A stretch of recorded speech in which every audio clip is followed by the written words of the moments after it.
Alright guys, so we're going to showcase off an insane play. It's only really a 2-card combo, which is just Venus plus Rescue Ferret. But there's other ways to get Rescue Ferret. You can summon or monk it, but really all it really comes down to is just having Venus allows you to potentially just win the game. Watch what you can do with this crazy new Fortune Lady combo here, courtesy of Clara. So anyways, all you really need to do is open up with Venus, and you're just going to go into Saryuja.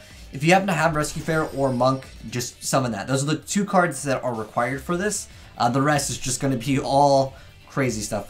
This deck over here, I actually have the deck profile already ready for you guys. But basically, Saryuja. Okay, so keep in mind how many cards are going to be drawn during this play and how plus you will be going. Okay, so that's only a 1-card Saryuja, which is still relatively strong. Just drawing the Shrine Balls obviously is really bad, but that is part of, you know, when you're playing certain decks like that. But even if you draw them, it's not that bad as long as you have Venus. It's okay. So you go ahead and activate Saryuja's effect to special summon Rescue Ferret and or Summoner Monk, which it doesn't really matter. It's just for the Ferret at the end of the day anyways. It also is a spellcaster, so it will work with, of course, the newer support for Fortune Ladies that allows you to bring back a card by banishing a spellcaster, but there's also additional stuff that will be really nasty. So anyways, Rescue Ferret comes out and it's going to go ahead and be able to special summon 3 different monsters over here. What you want to go for is Lady Light, you want to go for a Glow Up Bolt, and then you want to go for a Fortune Lady Water. Then you're going to go ahead and activate Water's effect, but Psych, you can't do anything because it's all negated by Rescue Ferret. But you will get that effect in a moment. So remember, we've cycled through 4 draws with Saryuja. Now we're going to go ahead and go into Ib the World Chalice, and that's going to allow us to basically re-special summon anything that a link points to, which is going to be the Fortune Lady Water. And this effect will not be negated. So now we have a Chaos Zone put up the board. There's more things that you can do with Chaos Zone, but Gold Sark is activated, and that's going to go ahead and start banishing cards. So you get additional things over here. I also have, okay, too many. 37 counter.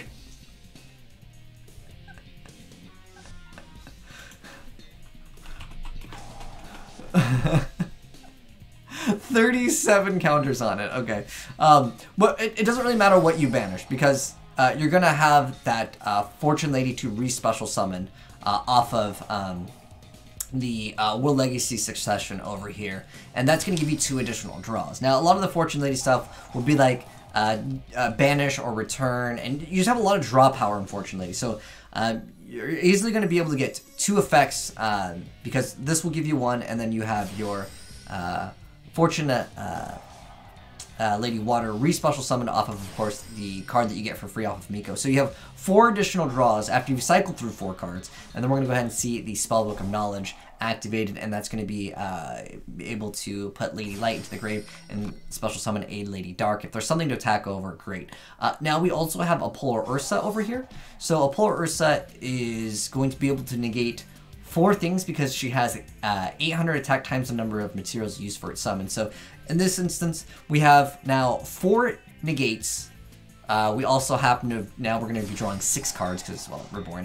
There's a lot of stuff with Fortune Ladies that you get it back. It's not that big of a deal. Like, for example, over here, you can select one of your remove from play Fortune Ladies, return to the graveyard, and then draw 2 cards, and then you can maybe banish it later.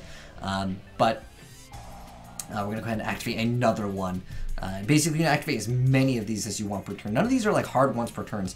And at this point, how many of these have we seen? Like 2? And then we've seen Water's effect. I mean, we've drawn like easily 10 plus cards in this, and now we have Glow Up Bulb's effect, which is going to be really dirty. And on top of this, look, we have all of our zones. We can Trish. We can go into a lot, basically whatever. this deck is so incredibly amazing. What the heck? I've never even seen this. This is an anime card. Can't be destroyed in battle, and you take no battle damage from attacks opponent's card. At the end of the damage type of this card. Special summon from the extra deck. Battle, you get to banish all monsters your opponent controls. Well, I mean, there's not much you can do over here. Obviously, you can go straight into the Fortune Lady Synchro as well. That's another option. But this is an insane play. Insane. I mean, you can't even play with that. I understand we did technically start off the deck stack. That's why you'll see And once we get to the deck profile, I'll show you guys. But I'm curious to see what else this deck can do. Because when this card has more than 10 counters, you can basically... your Banish Stone is entirely like, you just Monster Reborn whatever you want. Which is obviously unfair. But this card is insane. I don't even remember seeing their synchros, because I don't think most people end up synchroing in the deck anyways. But at this point, it doesn't matter. Like, it's only the first turn that matters, and when you can have 4 negates, and technically you could summon the Fortune Lady, and every time the Fortune Lady is in the graveyard, you can just banish any spellcaster, and then it resummons itself, so you can get that card out over and over. Originally, I do have... another play where it was to make this card and the Fortune Lady, so the Fortune Lady can dodge anything that would get rid of it. But I just want to see what else this can do. But yeah, Time Lords don't even make this. I think it's interesting though.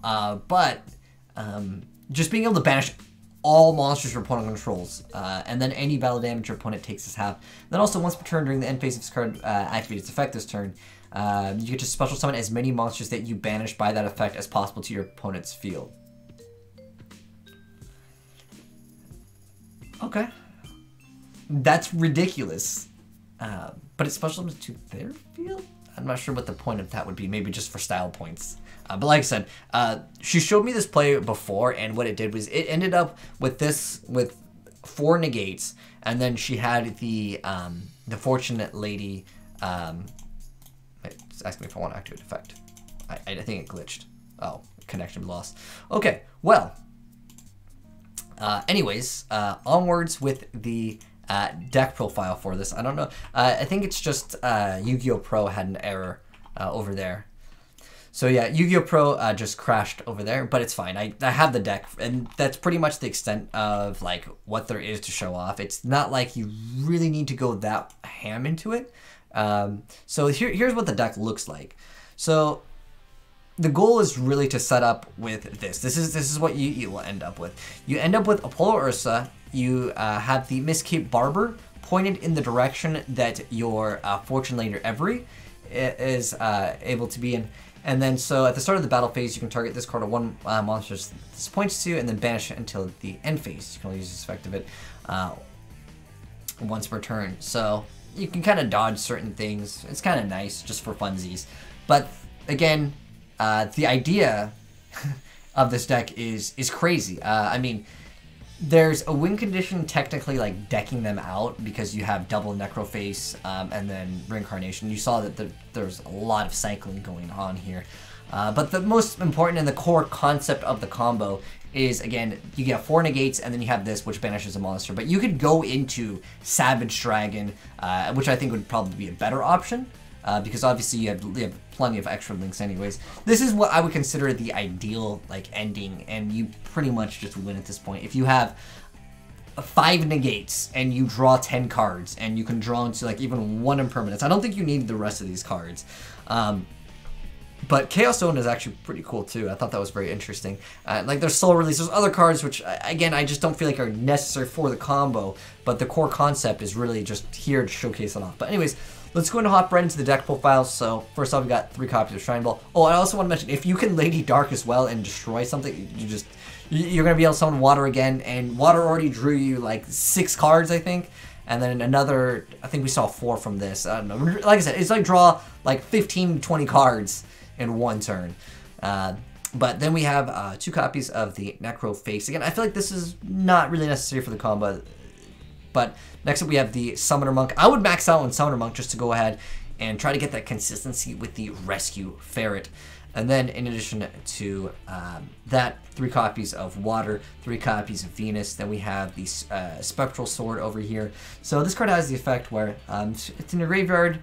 You can target another non-tuner zombie monster in your graveyard, banish both it and this card, and then supposed to summon another one.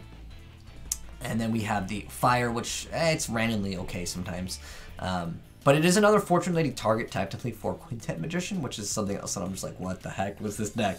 And then we have Gloat Bulb, then we have 3 copies of Lady Light, which is important, and then Lady Pass, which is the tuner that you're going to be utilizing for, of course, your Fortune Lady Every, which just requires a tuner plus a non-tuner. I know Clara technically made the Time Lord, but again, this is usually what you want to make. I mean, if you could make this is absolutely amazing. And then we have the One Allure, and then we got 1 for 1, Slow Release, and then this is Magicalized Fusion. So you banish the fusion monsters from your field or graveyard, and then like you could just OTK them because you summon this card and you just destroy all cards your opponent controls. Remember, 4, maybe 5 negates, and then this. It's just, I don't know. It might be win harder. I don't think it's that necessary, but it does banish your Fortune Ladies, which helps. Then you have Regeki, then there's 2 copies of the Knowledge, which then lets you banish your Fortune Lady. So I think that could be definitely good. And then Fortune Lady Calling just lets you get another Fortune Lady from your deck, which is insane too, because obviously it's pretty good. But there's a huge downside that for the rest of the turn after this card resolves, though, you can't special monsters from the extra deck except for Synchro monsters, but usually that's after a Polar Ursa anyways, so it doesn't matter too much. And then we have 3 copies of Fortune's Future, which obviously more draw power. Then we have the Terraforming, which again I think you should play 2 copies of because like this card literally gives you a +2 off of this, and it can really be a combo extender. And it also can eat up like an Ash Blossom. And then we have Goldsark for your Necro Face. And then we have the World Legacy Succession. And then 2 copies of Called. I think this should be bumped up to 3, and then 3 Twin Twisters. Magician's Restage. So lets you target a level 3 or lower spellcaster monster graveyard, special summon it. And it's just a combo extender is really what it comes down to. And if it's sent to the graveyard, you get to add a Magician Continuous spell. But it's not really going to matter too much.